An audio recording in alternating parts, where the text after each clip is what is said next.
Assalamualaikum warahmatullahi wabarakatuh. Hai, apa kabar? Semoga baik-baik saja ya. Baiklah, langsung saja di sini kami izin untuk memenuhi tugas mata kuliah penyusunan laporan keuangan perusahaan dengan dosen pengampu Ibu Indah Permatasari SST MAK. Sebelumnya perkenalkan, kami dari tim akuntan yang terdiri dari 3 orang. Yang pertama Andini, kedua Nur Aulia, dan yang ketiga Nur Hafiza. Well, don't forget to like, comment, share, and subscribe. Definisi jurnal. Jurnal menurut Mulyadi tahun 2010 halaman 101 merupakan catatan akuntansi permanen yang pertama yang digunakan untuk mencatat transaksi keuangan perusahaan. Karena jurnal merupakan catatan akuntansi yang pertama diselenggarakan dalam proses akuntansi, maka dalam sistem akuntansi jurnal harus dirancang sedemikian rupa sehingga tidak akan terjadi satu transaksi pun yang tidak dicatat. Jurnal menurut kelompok kami adalah sebuah proses pencatatan atau buku pemasukan utama terhadap jumlah transaksi yang mana nama transaksi tersebut berpengaruh dalam waktu transaksi berjalan secara sistematis. Fungsi penjurnalan ada 5, antara lain yang pertama fungsi historis. Kegiatan mencatat semua transaksi keuangan secara kronologis sesuai dengan tanggal transaksi. 2. Fungsi mencatat. Semua transaksi dengan sumbernya harus dicatat tanpa ada yang ketinggalan. 3. Fungsi analisis. Setiap transaksi yang dicatat dalam jurnal harus merupakan hasil analisis dari bukti-bukti transaksi hingga jelas letak debit atau kredit, perkiraan beserta jumlahnya. 4. Fungsi informatif. Memberikan informasi atau pemberitahuan mengenai transaksi yang terjadi. 5. Fungsi instruktif. Perintah untuk melakukan posting atau memindahkan debit atau kredit ke dalam buku besar. Tujuan penjurnalan untuk melakukan identifikasi, penilaian, dan melakukan pencatatan dampak ekonomi dari sebuah transaksi atau beberapa transaksi dalam perusahaan. Jurnal terbagi menjadi 5, antara lain yang pertama jurnal umum. Jurnal umum adalah jurnal akuntansi yang berisi semua transaksi keuangan.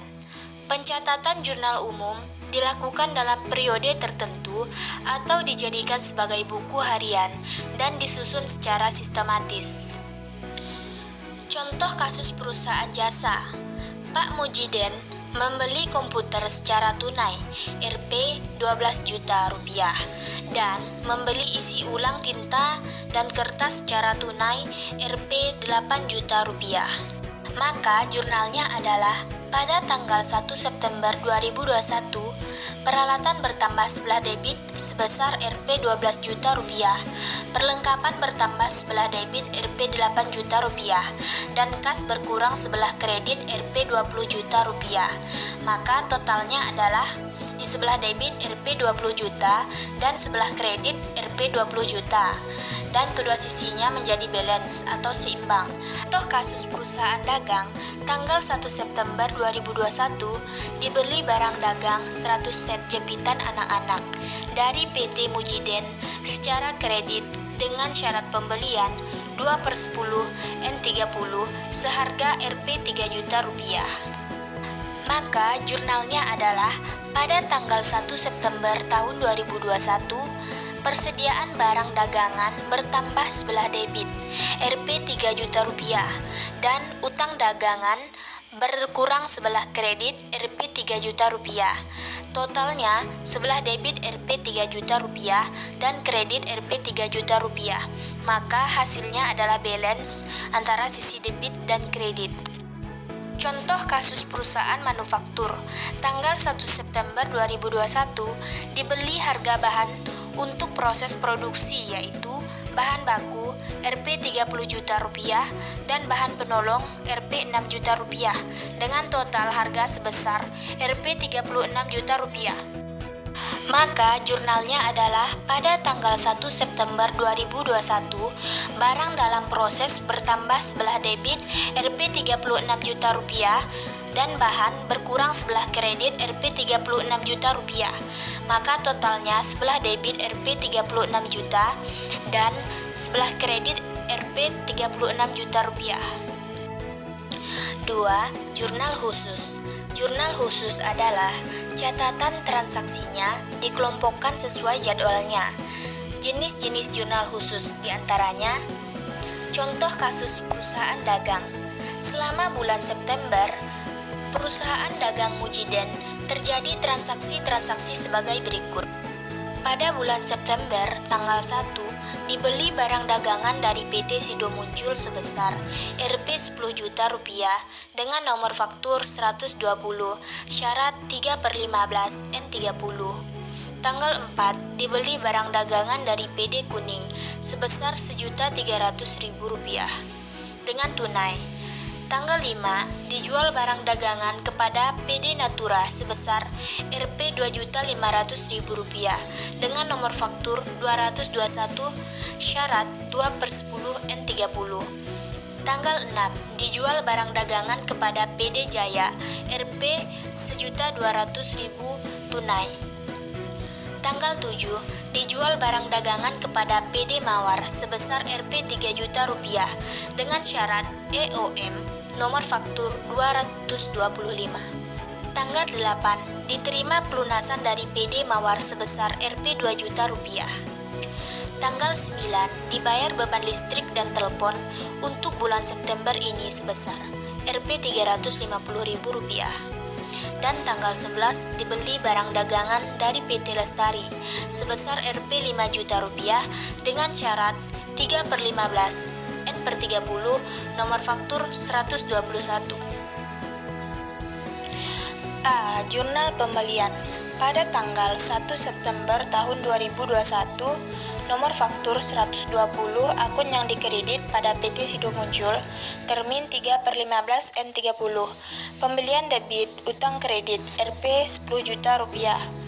Pada tanggal 11 September tahun 2021, nomor faktur 121 akun yang dikredit PT Lestari, termin 3/15 N31. Pembelian debit utang kredit Rp 5 juta. B. Jurnal penjualan. Tanggal 5 September tahun 2021, nomor faktur 221, akun yang didebit pembelian tunai, termin 2/10 N30. Pembelian sebelah debit Rp 2.500.000, utang kredit Rp 2.500.000. Tanggal 7 September tahun 2021, nomor faktur 225, akun yang didebit beban listrik dan telepon, termin EOM. Pembelian sebelah debit Rp 3 juta dan utang sebelah kredit Rp 3 juta. C. Jurnal penerimaan kas.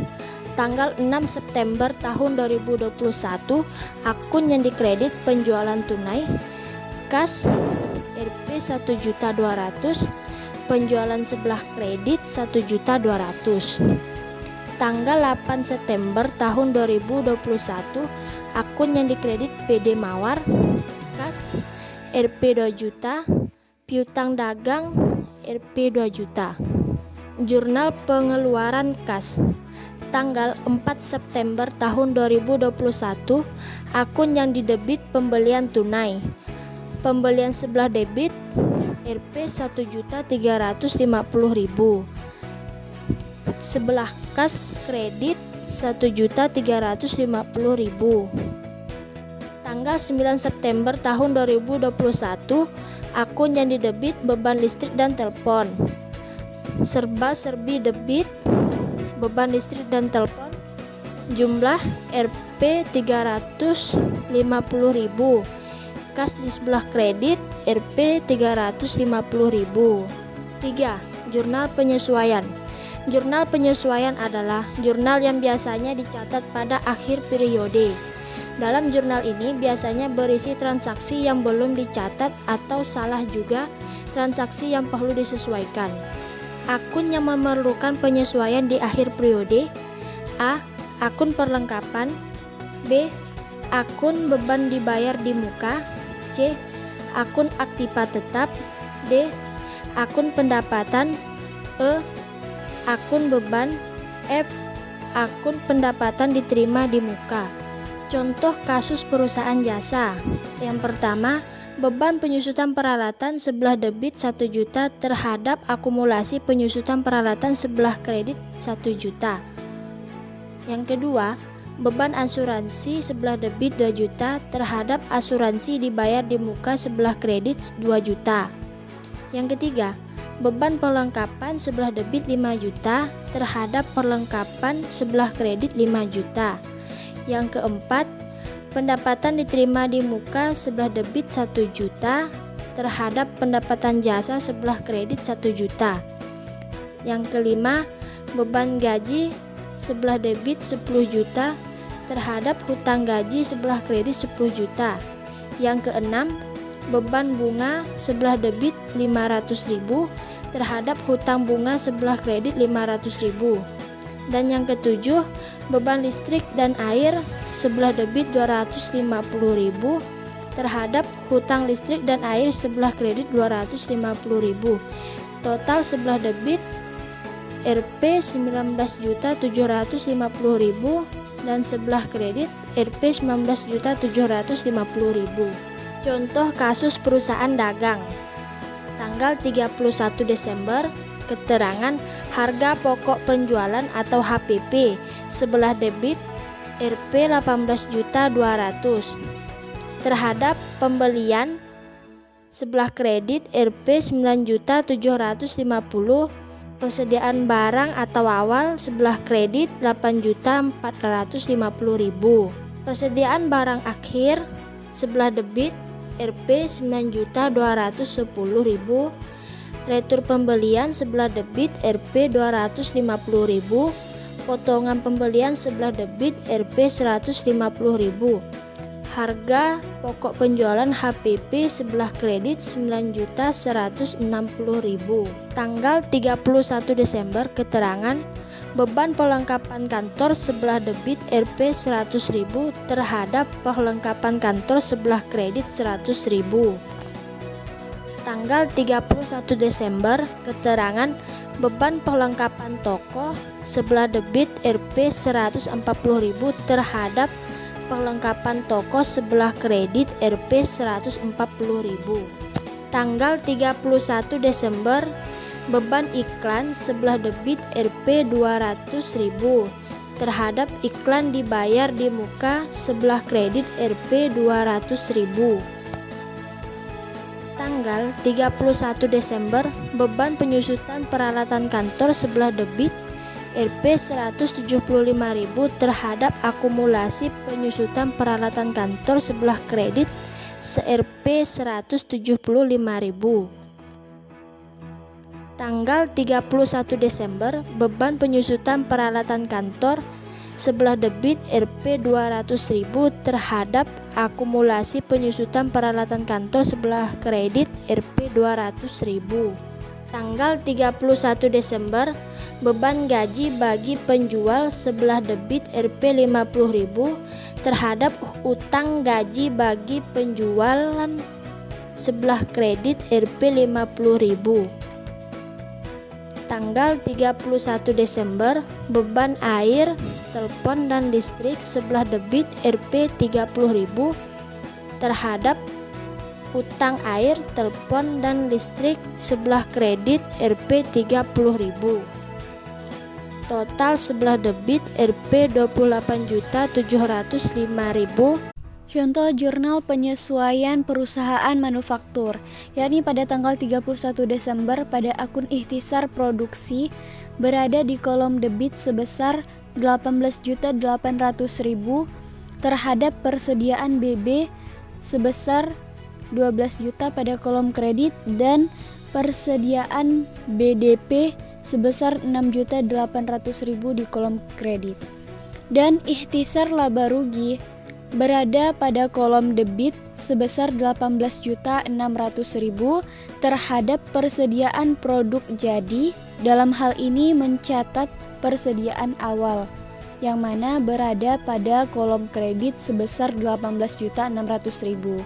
Dan pada tanggal 31 Desember, persediaan BB sebesar 14.200.000 pada kolom debit dan persediaan BDP sebesar 7.200.000 pada kolom debit terhadap ikhtisar produksi sebesar 21.400.000 pada kolom kredit dan persediaan produk jadi sebesar 20 juta pada kolom debit terhadap ikhtisar laba rugi. Dalam hal ini mencatat persediaan akhir yakni sebesar 20 juta pada kolom kredit. Nah, pada tanggal 31 Desember, beban perlengkapan kantor pada kolom debit sebesar 4.400.000, beban perlengkapan pabrik 4.800.000 pada kolom debit, terhadap perlengkapan ini pada kolom kredit sebesar 4.400.000 dan perlengkapan pabrik sebesar 4.800.000 pada kolom kredit. Kemudian pada tanggal 31 Desember, beban asuransi pada kolom debit sebesar 2.400.000 terhadap asuransi dibayar di muka. Dalam hal ini mencatat asuransi yang kadaluarsa pada kolom kredit sebesar 2.400.000.